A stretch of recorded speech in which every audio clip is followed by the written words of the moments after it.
Having talked about the beautiful garden tank here and the standard challenge, which is mortality of fish, we come here to see what we can do to prevent, to make that from not happening again. And there's a myriad of factors I can mention to us now. Number one is the filtration system. The filter is just grossly inadequate. So we have to change it to a multi-chamber filtration system where you have sedimentation chamber, you have a sump, sedimentation chamber, nitrification, and then ion exchange to prevent contamination of water. And then we let it go through a carbonized ion exchange chamber, or we use a UV light so that the water will not be drained. That's if they don't have, even with that, we should suggest they have a shade cloth, probably 50% or 30% in a beautiful fashion to prevent, not just to control the amount of algae that will come in when it's dry season, but then take up the dry season, but to actually prevent birds.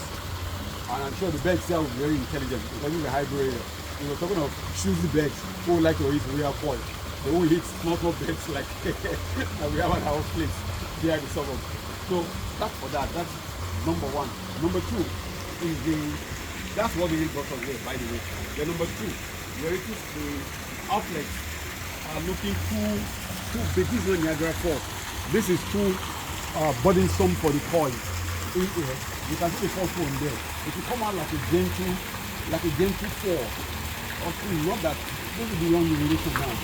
We have one, we got two, and we got the one back overflow of the filter, number three, and then we have another one here.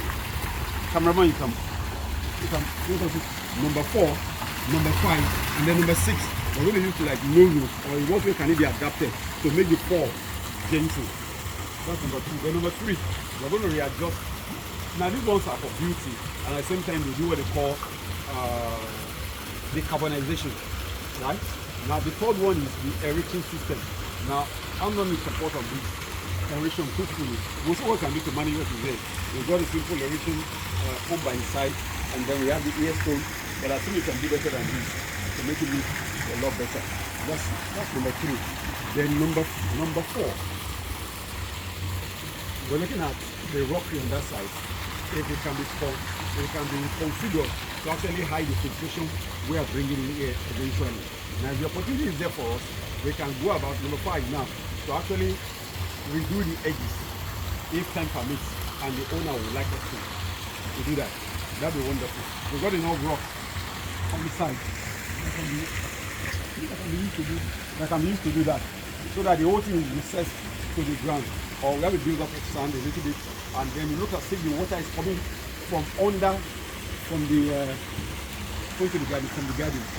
So it's like the water is seeping out from under the garden right into this place. So there's no continuum in between. That's number five. Then number six, we have to readjust the pump. The pump for filtration to the high volume, low pressure. High volume, the turnover faster than once, not faster than once every 2 hours, not slower than every 5 hours, so that the fish, the bacteria will not be dislodged or they will not be choked, right? Then after that, the only pump that can do that is a pump that is calculated based on the water volume in the pond to actually deliver at about 3 hours, once every 3 hours, and that'll be ideal for the bacteria that will be in the situation there. And I think with that, a lot of people have been sorted, and the course is really good. Of course, number one, like I forgot to say, which will probably call number 7 there about, will be the compressive water test. To see whether we can use the water in the house. Because I'll throw the bulk water for this project. That's not too proper. But they have to do it in a hurry because of an event that this was big for. So let's now see how we can, in the permanent level now, go ahead and have a normal water flow in. After we finish filtration, what we only need to do now is to top up evaporated water. So we're taking care of the solid waste, we're taking care of the liquid waste, we're taking care of contaminants, and then we're taking care of the greenness of the water. So what else? Happy fish, happy customer, happy Mr. Fish team. See that for now.